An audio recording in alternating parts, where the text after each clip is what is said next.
नमस्कार, नेपाल पोस्टको बुलेटिन न्यूजमा यहाँलाई हार्दिक स्वागत छ। म गोविन्द चपगाई। आज असोज 24 गते सोमबार विशेष गरी पछिल्लो क्रममा परिरहेको अविरल वर्षाले पारेको असर कालीकोटमा मलामी गएका 13 जना बेपत्ता। हुम्लामा पहिरोले घर पुरिँदा एकै परिवारका 4 जनाको ज्यान गयो। सत्यमोहन जोशीको स्वास्थ्य अवस्था गम्भीर। कोभिडको उपचार गराइरहेकी राष्ट्रपतिको स्वास्थ्यमा सुधार। सन्दीपलाई थप 7 दिन हिरासतमा राख्न अदालतको अनुमतिसँगै आगामी मक्सिर 4 गतेका चुनाव विशेष समाचारहरू। विभिन्न नेताहरूको भनाई, स्वास्थ्य सम्बन्धी जानकारी, खेल खबरसँगै आज दिनभरि कहाँ के हुँदैछ त सम्पूर्ण जानकारीहरू लिएर उपस्थित भइसकेका छौं। कृपया समाचार समय अवधिसम्म हामीसँगै रहनुहोला। आउनुहोस् समाचार सुरु गरौं। आज दिनभरिका मुख्य शीर्षकहरूबाट। कालीकोटमा मलामी गएका 13 जना हराएको पुष्टि। हुम्लामा पहिरोले घर पुरिँदा एकै परिवारका 4 जनाको ज्यान गयो। कैलालीका बाढी पीडितको बिचल्ली। सत्यमोहन जोशीको स्वास्थ्य अवस्था गम्भीर, आइसियुमा राखेर उपचार हुँदै। कोभिडको उपचार गराइरहेकी राष्ट्रपतिको स्वास्थ्यमा सुधार। सन्दीपलाई थप 7 दिन हिरासतमा राख्न अदालतको अनुमति। निर्वाचन सुरक्षा रणनीति, म्यादी सहित करिब 3 लाख सुरक्षाकर्मी परिचालन। गोर्खामा बिहानैदेखि चुनावी छलफलमा प्रचण्ड। रूपन्देहीका 5 निर्वाचन क्षेत्रमा 86 जनाले दिए उम्मेदवारी। गठबन्धन विरुद्ध बागलुङमा काङ्ग्रेसको बागी उम्मेद्वार चित्रबहादुर केसी अप्ठ्यारोमा। रेशम चौधरीको उम्मेदवारी खारेज हुन सक्ने। पहिरोमा परेर घाइते भएकालाई सेनाको हेलिकप्टरबाट उद्धार गरियो। बर्दिया र कैलालीमा बेलुकासम्म नै डुबानको जोखिम, सतर्कता अपनाउन अनुरोध। राष्ट्रिय खेलकुद प्रतियोगितामा पहिलोपटक ट्रफी पोखराबाट सार्वजनिक। उत्तर प्रदेशका पूर्व मुख्यमन्त्री मुलायम सिंह यादवको निधन र नेपालको प्रतिबन्धका बीच कतारले माग्यो घरेलु कामदार। अब सुन्नुहोस् पूरा समाचार।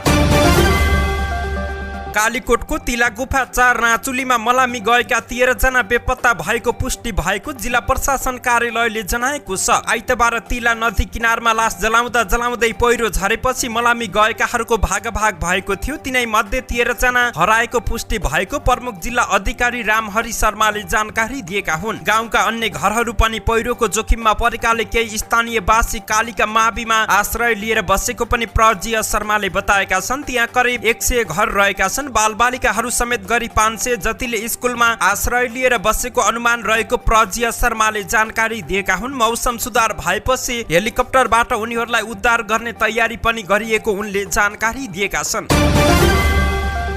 हुम्लाको चङ्खेली गाउँपालिका 6 मा पहिरोले घर पुरिँदा एकै परिवारका 4 जनाको ज्यान गएको छ। 57 वर्षकी तुलसा कामी, 9 वर्षकी सुस्मिता कामी, 7 वर्षकी हुइजाली कामी र 5 वर्षका बसन्त कामीको ज्यान गएको गाउँपालिकाका उपाध्यक्ष प्रेमकला साईले जानकारी दिनुभएको छ। घरमा रहेका 3 जना घाइते भएको र उनीहरूको गाउँकै स्वास्थ्य चौकीमा उपचार भइरहेको उहाँले बताउनु भयो। लगातार परेको पानीले पहिरो खस्ता घर पुरिएको हो। कैलालीमा बुधबार रातिदेखिको अविरल वर्षापछि बाढीको खतरा बढेको छ। कर्णाली नदीमा पानीले खतराको तह पार गरेको छ। जलमापन केन्द्र चिसापानीको गेज रिडर पार्वती गुरुङका अनुसार कर्णाली नदीमा पानीको सतह बढ्दै गएकाले तटीय क्षेत्रमा बाढीको जोखिम रहेको छ। वर्षा निरन्तर हुनुका साथै चिसापानीमा पानीको सतह बढ्दै गएकाले जोखिम क्षेत्रका नागरिकलाई सुरक्षित स्थानमा सर्न अपिल समेत गरिएको छ। कर्णालीमा पानीको सतह 10.8 पुगेमा खतराको तह पार भएको मानिन्छ। कर्णाली नदीको पानी रानीकुलामा पसेपछि रानीकुला भरिएको छ। रानीकुला बस्तीमा पसेपछि जानकी गाउँपालिका र टिकापुर नगरपालिकाका 100औं घर डुबानमा परेका छन्। कर्णालीमा बाढी बढ्दा टिकापुर नगरपालिका, जानकी नगरपालिका र भजनी नगरपालिका प्रभावित हुने गरेका छन्।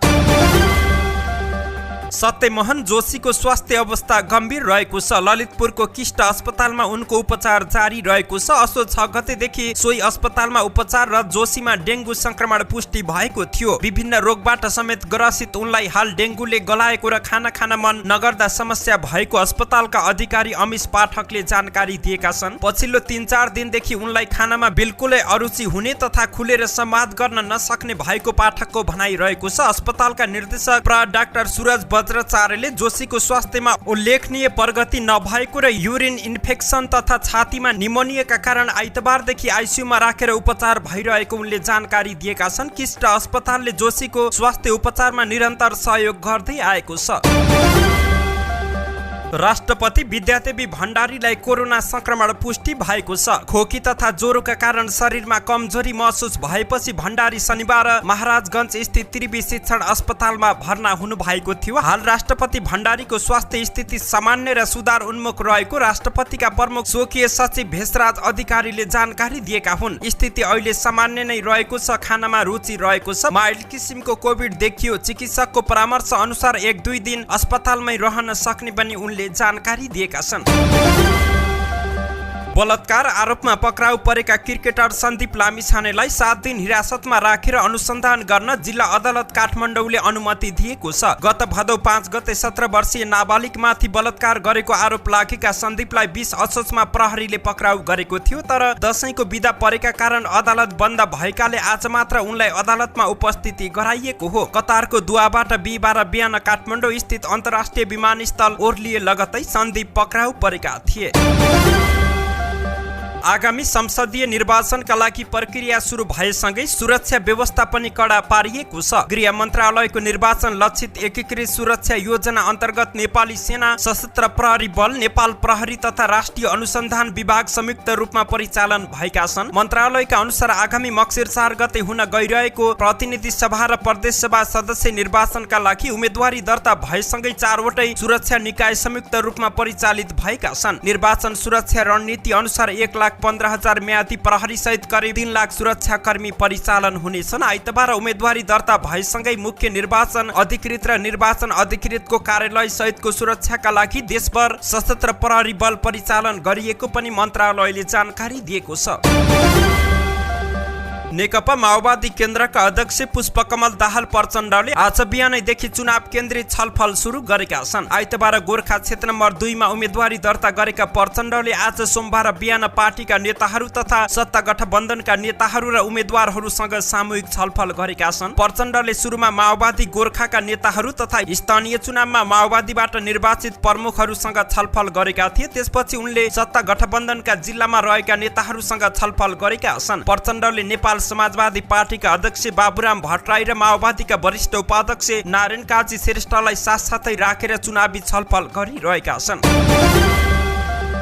रूपन्देहीमा 5 प्रतिनिधि सदस्यका लागि 86 जनाले उम्मेदवारी दर्ता गराएका छन्। यस्तै 10 प्रदेश सभा सदस्यका लागि 112 जनाले उम्मेदवारी दर्ता गराएको निर्वाचन कार्यालय रूपन्देहीले जानकारी दिएको छ। गृहमन्त्री बालकृष्ण खाँडदेखि एमालेका उपाध्यक्ष विष्णु पौडेल रूपन्देहीबाट चुनावी मैदानमा उत्रिएका छन्। डाक्टर निकलेश भुसालदेखि घनश्याम भुसालसम्म स्वतन्त्र उम्मेदवार बनेका छन्। एमाले परित्याग गरेका भुसाल गठबन्धनको समर्थनमा उम्मेदवार बनेका छन्। सबैभन्दा बढी उम्मेदवारी दर्ता क्षेत्र नम्बर 3 मा भएको छ। जिल्ला निर्वाचन कार्यालय रूपन्देहीका प्रमुख अध्ययराज भण्डारीका अनुसार क्षेत्र नम्बर 1 मा प्रतिनिधि सभामा 20 र प्रदेश सभामा 23 जनाको उम्मेदवारी परेको छ।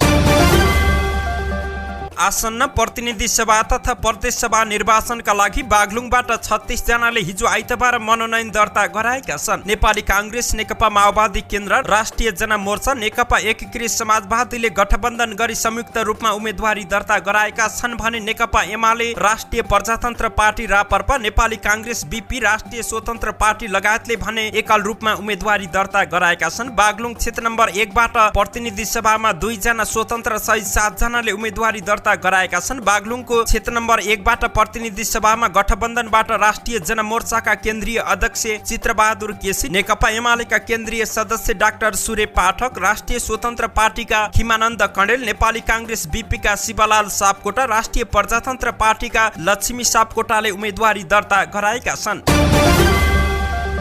2072 सालमा कैलालीको टिकापुरमा भएको हिंसात्मक घटनामा दोषी ठहर भएर कैद भुक्तान गरिरहेका रेशम चौधरीले बर्दिया 2 बाट उम्मेदवारी दिए। नागरिक उन्मुक्ति पार्टीका तर्फबाट उनले प्रतिनिधि मार्फत मनोनयन दर्ता गराएका हुन्। यसअघि 2074 सालको प्रतिनिधि सभा निर्वाचनमा उनी कैलाली 1 मा उम्मेदवारी दिएर निर्वाचित भएका थिए। त्यति बेला उनी फरार अभियुक्त रहेका थिए, तर अहिले उनलाई जिल्ला र उच्च अदालतले दोषी ठहर गरेको छ। दिल्ली बजार कारागारमा बसेर उनले आफूमाथिको फैसला विरुद्ध सर्वोच्च अदालतमा पुनरावेदन गरेका छन्। उनी अहिले कैदीको रूपमा आफूमाथिको जन्मकैदको सजाय भुक्तान गरिरहेका छन्। प्रतिनिधि सभा सदस्य निर्वाचन ऐन 2074 को दफा 13 मा उम्मेदवारको अयोग्यता सम्बन्धी व्यवस्था छ, जसमा कैद बसेको अवधिभर उम्मेदवार हुन नपाइने भनिएको छ।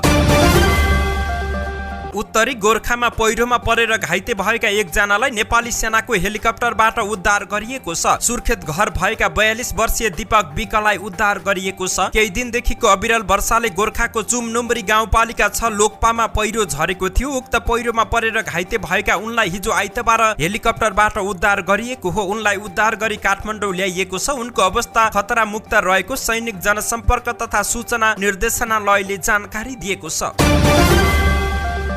हाल नेपालमा उत्तर पूर्वी राजस्थानको आसपास रहेको न्यून चापिय क्षेत्रको प्रभाव रहेको छ। देशभर सामान्यदेखि पुनः बदली रहेको छ। प्रदेश नम्बर 1 लुम्बिनी र सुदूरपश्चिम प्रदेशका थोरै स्थानहरूमा र कर्णाली प्रदेशका 1-2 स्थानमा हल्कादेखि मध्यम वर्षा भइरहेको छ। आज सोमबार कर्णाली प्रदेश र सुदूरपश्चिम प्रदेशका धेरै, गण्डकी प्रदेश र लुम्बिनी प्रदेशका केही स्थानहरूमा र बाँकी प्रदेशका थोरै स्थानहरूमा मेघ गर्जन चट्याङ सहित हल्कादेखि मध्यम वर्षाको सम्भावना रहेको छ। सुदूरपश्चिम प्रदेश र कर्णाली प्रदेशका स्थानहरूमा भारी वर्षाका साथै यी प्रदेशका 1-2 स्थानमा धेरै भारी वर्षाको सम्भावना रहेको छ। भोलि मंगलबार देशभर आंशिकदेखि सामान्य बदली रहनेछ। देशका केही स्थानहरूमा मेघ गर्जन चट्याङ सहित हल्कादेखि मध्यम वर्षाको सम्भावना रहेको छ।